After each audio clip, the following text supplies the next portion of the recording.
Data on sub-Saharan Africa is one critical aspect of the IMF and World Bank meetings due to the level of capital flows to the region, currently at about $14 billion. The updated version of the report focuses on Africa's external environment, risks and policy challenges, which the IMF sees slowing down growth rates despite rising commodity prices. They're not yet quite as bad as what we saw in the wake of the commodity price decline, but certainly in terms of performance up to now, the rising cost has been quite pronounced. The reason why growth is being marked up relative to last year is because of improvement in growth outcomes in the oil exporting countries.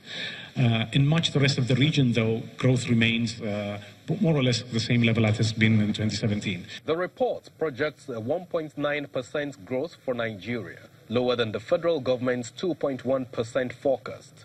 Here, the Minister of Budget and Planning, Senator Udo Udoma, explains the government's action points. I do agree with the policy advice by the IMF that we need to put in place sound macroeconomic policy management to mitigate the risk associated with volatile capital flows.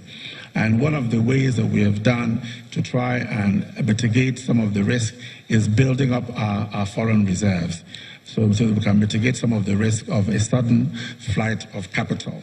Senator Udoma's explanation is backed up with more details from the Debt Office Chief, Ms. Patience Oniha. The central bank has enough reserves. The governor has said that several times, has sufficient reserves based on the flows that come in through the I&E window to support that outflow. And we saw it in the period about May, June, when there were issues around Argentina and Turkey. The government was able, the central bank was able to provide the dollars for those investors. But keep in mind what I'm saying.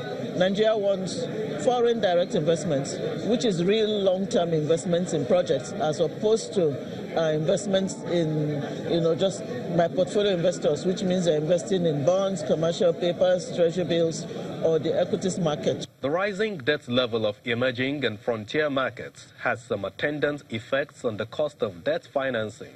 This report presentation is to serve as a guide for African governments.